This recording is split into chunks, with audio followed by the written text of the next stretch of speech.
मस्तक सिंहासन पे हम आत्माएं, राजन बने और शासन चलाएं।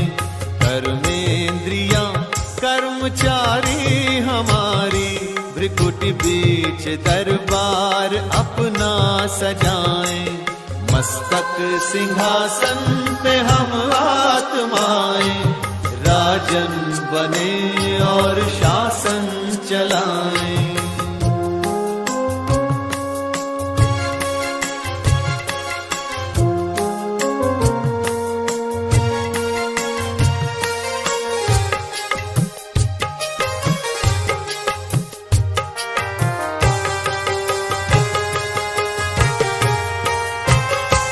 करे मंत्रणा मिलके मन मंत्री से, समाचार पूछे सजग संतरी से।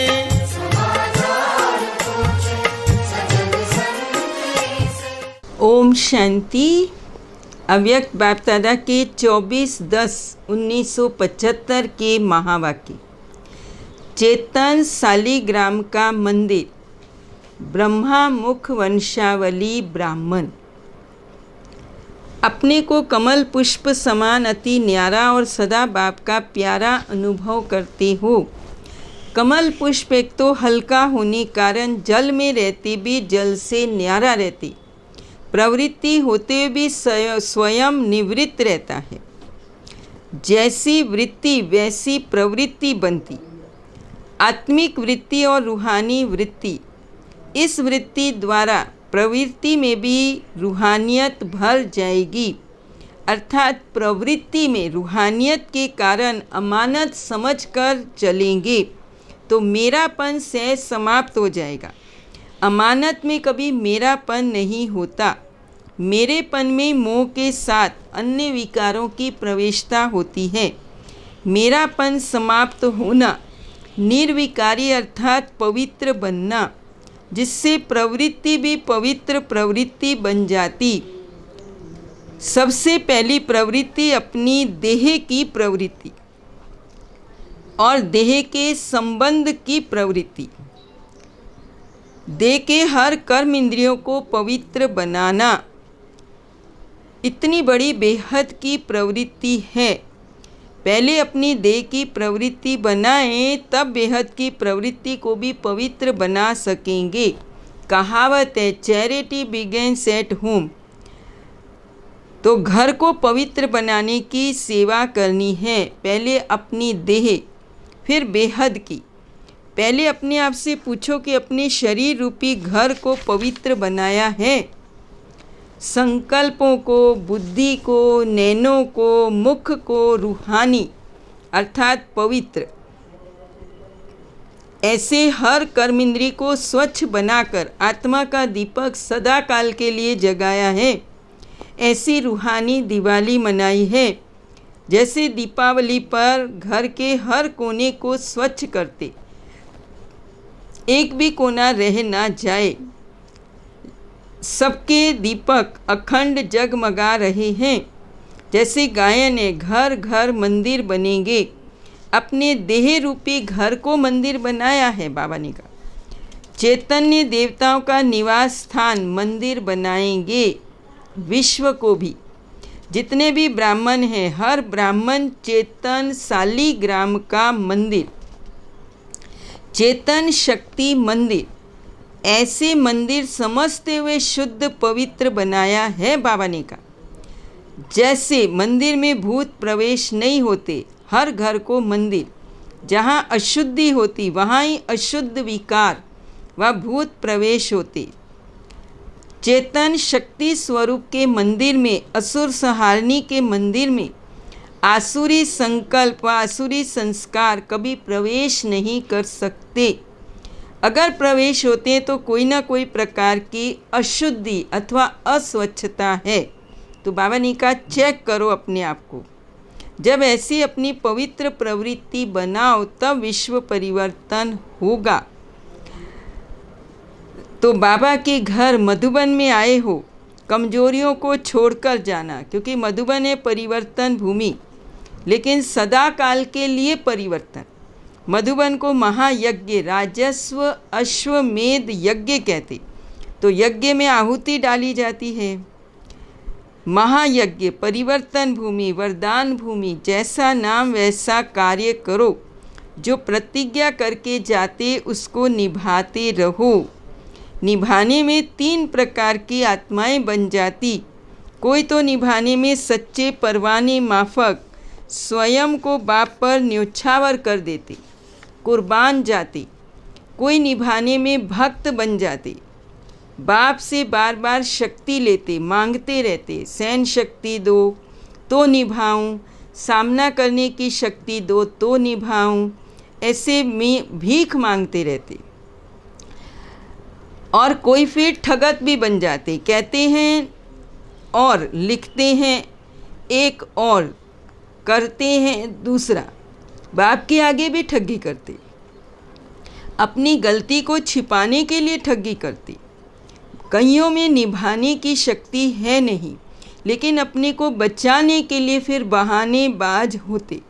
अपनी कमजोरी को छुपाकर दूसरों के बहाने बनाते रहते कि फलाना संबंध ऐसा है, इसलिए ये हुआ, वातावरण वायुमंडल है, सरकमस्टांस अनुसार ऐसे बहाने बनाते रहते।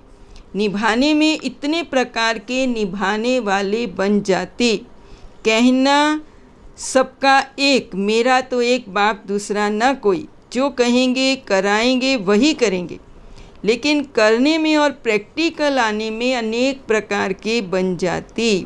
इसलिए अब तक साधारण समझ जो किया उसको बीती सो बीती करो, अर्थात अपने ऊपर रहम करो।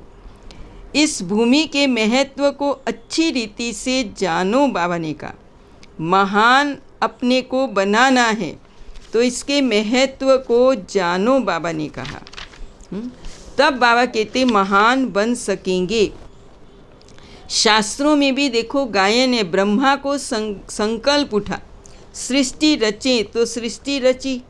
यहाँ अकेले ब्रह्मा की बात नहीं, लेकिन ब्रह्मा सहित सब ब्राह्मणों का भी एक साथ संकल्प उठे, अब हम सब एवर रेडी हैं और नई दुनिया की स्थापना होनी चाहिए।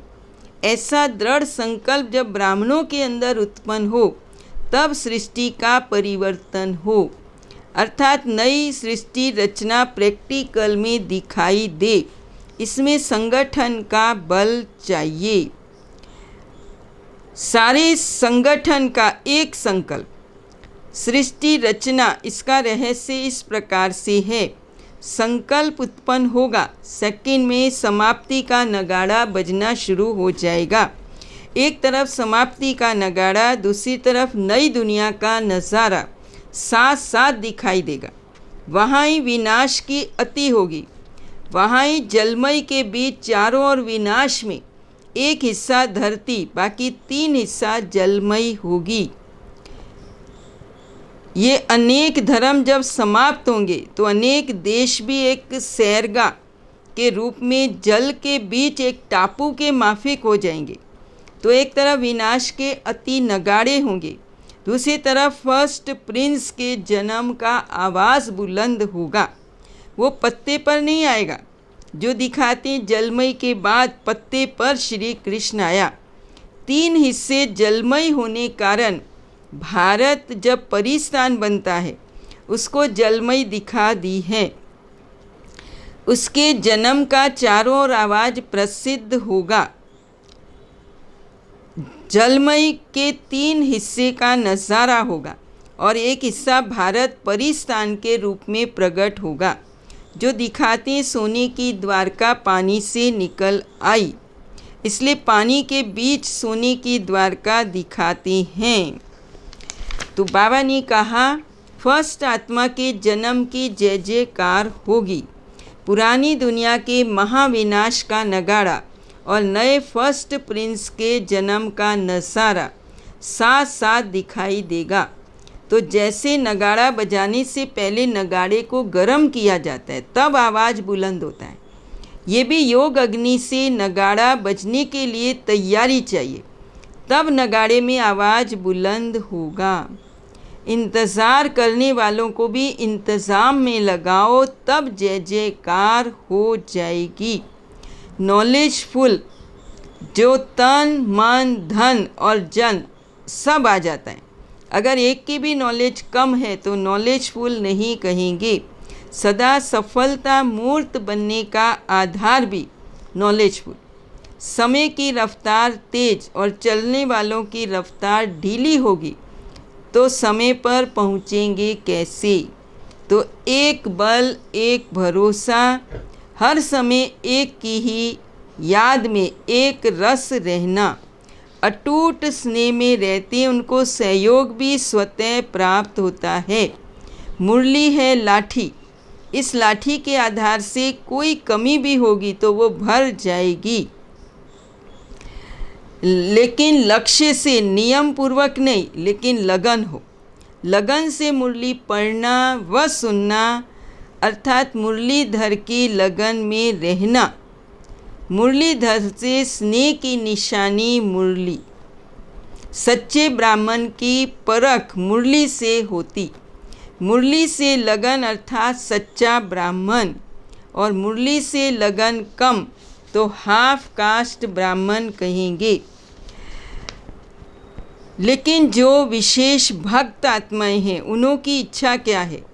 मेजॉरिटी भक्तों की इच्छा एक सेकंड के लिए भी लाइट देखने की है। वो इच्छा पूर्ण करने के साधन ब्राह्मणों के नैन। इन नैनों द्वारा बाप के ज्योति स्वरूप का साक्षात्कार हो, लाइट का गोला दिखाई दे। जैसे आकाश में चमकते हुए सितारे दिखाई देते हैं, ऐसे आँखों के तारे सितारे समान चमकते हुए दिखाई दें। कर्म में लाइट अर्थात हल्कापन हो। कर्म योग में परिवर्तन करो। साकार में देखा जितना ही अति कर्म में आना, विस्तार में आना, रमणीकता में आना, संबंध संपर्क में आना, उतना ही अभी अभी संबंध संपर्क में आते भी न्यारा बन जाना। अभी अभी अति, अभी अभी अंत। जैसे लाइट हाउस में समा जाएं, अभी अभी कर्म क्षेत्र, अभी अभी परम धाम। तो बाप दादा का माताओं से अति विशेष स्नेह है। यज्ञ की स्थापना में भी विशेष किसका पार्ट रहा? अंत में भी प्रत्यक्षता और विजय का नगारा लगाने में निमित्त कौन बनेंगे? माताएं। संगम पर गोपिकाओं का विशेष पार्ट है। गोपी वल्लभ गाया हुआ है। माताएं सदैव ये इच्छा रखती, हमें ऐसा अपना श्रेष्ठ बने, अच्छा वर मिले, अच्छा घर मिले। जब बाप ने अपना बनाया तो और क्या चाहिए? कोई भी इस कल्याणकारी युग में परिस्थिति आती है तो उस परिस्थिति को ना देख, वर्तमान को ना देख, भविष्य को देखो। मानो कोई दुख होता है, वह गाली देता है, तो उसमें भी ये देखो मेरा कल्याण। कल्याण ये है कि वो दुख अथवा गाली दे, सुखदाता की याद नज़दीक लाएगी। बाहर के रूप से न देखो, कल्याण के रूप से देखो तो कोई भी परिस्थिति, कठिन परिस्थिति नहीं लगेगी। इससे अपने उन्नति कर सकेंगे। बाबा ने कहा तो फास्ट पुरुषार्थ करने वालों की सूरत और सीरत बाप समान सदा रूहानी नज़र आएगी। उनकी हर नज़र में हर आत्मा को नज़र से निहाल करने की रूहानियत दिखाई देगी। तो सदैव दो बातें याद रखो। एक, स्वयं को अकाल मूर्त, दूसरा स्वयं को सदा त्रिकालदर्शी मूर्त समझो। निराकारी स्टेज में अकाल तख्त नशीन, अकाल मूर्त, साकार कर्मयोगी की स्टेज में त्रिकालदर्शी मूर्त, त्रिमूर्ति बाप के तख्त नशीन। निराकारी और साकारी दोनों स्वरूप हों। हेल्थ, वेल्थ और हैप्पीनेस का अनुभव हर समय होगा, चाहे शरीर का कर्म भोग सूली से कितना भी बड़े रूप में हो।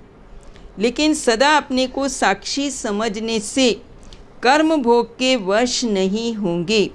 हर कर्म भोग सूली से कांटे समान अनुभव होगा। खुशी दवाई की खुराक बन जाती है। वरदाता बाप द्वारा 3 वरदान एवर हेल्दी, वेल्दी और हैप्पीनेस के प्राप्त होते। सफलता सदा होती रहेगी। सदा काल का वर्षा प्राप्त किया। किसी भी मायावी बीमारी के वश हो, अपना सदा काल का एवर हेल्दी का वर्षा गंवा तो नहीं देते। बाप द्वारा एवर हेल्दी अर्थात सर्व शक्तियों के खजानों से संपन्न वरदान को प्राप्त किया। अप्राप्त कोई वस्तु नहीं देवताओं के खजाने में, ये गायन है, लेकिन देवताओं से भी श्रेष्ठ ब्राह्मणों का गायन है। अप्राप्त कोई शक्ति नहीं ब्राह्मणों के खजाने में। ऐसे सदा एवर हेल्दी, एवर हैप्पी, सदा हर्षित मुख अनुभव करेंगे। सदा हर्षित का सदैव एक संकल्प स्मृति में रहता, पाना था सो पा लिया, पाने के लिए अब कुछ रहा नहीं। तो सदा हर्षित रहने वाले मन, वाणी, कर्म से सर्व आत्माओं को सदा खुशी का दान देता रहेगा। किसी भी आत्मा के प्रति बाप समान दुख हरता, सुख करता, सदा बेगमपुर के बादशाह का अनुभव करेगा। सुख देना और सुख लेना। एवर हैप्पी, वेल्दी और हैप्पी हेल्दी आत्मा को देख कैसी भी दुखी आत्मा सुख का अनुभव करेगी। अप्राप्त आत्मा दाता को देख प्राप्ति की खुशी में झूमने लगेगी। तो लेना ही देना खजाना है बांटने के लिए, विश्व कल्याण के लिए। तो ऐसे विश्व कल्याणकारी ही विश्व महाराजन बन सकती हैं। अच्छा, ओम शांति, ओम शांति, ओम शांति।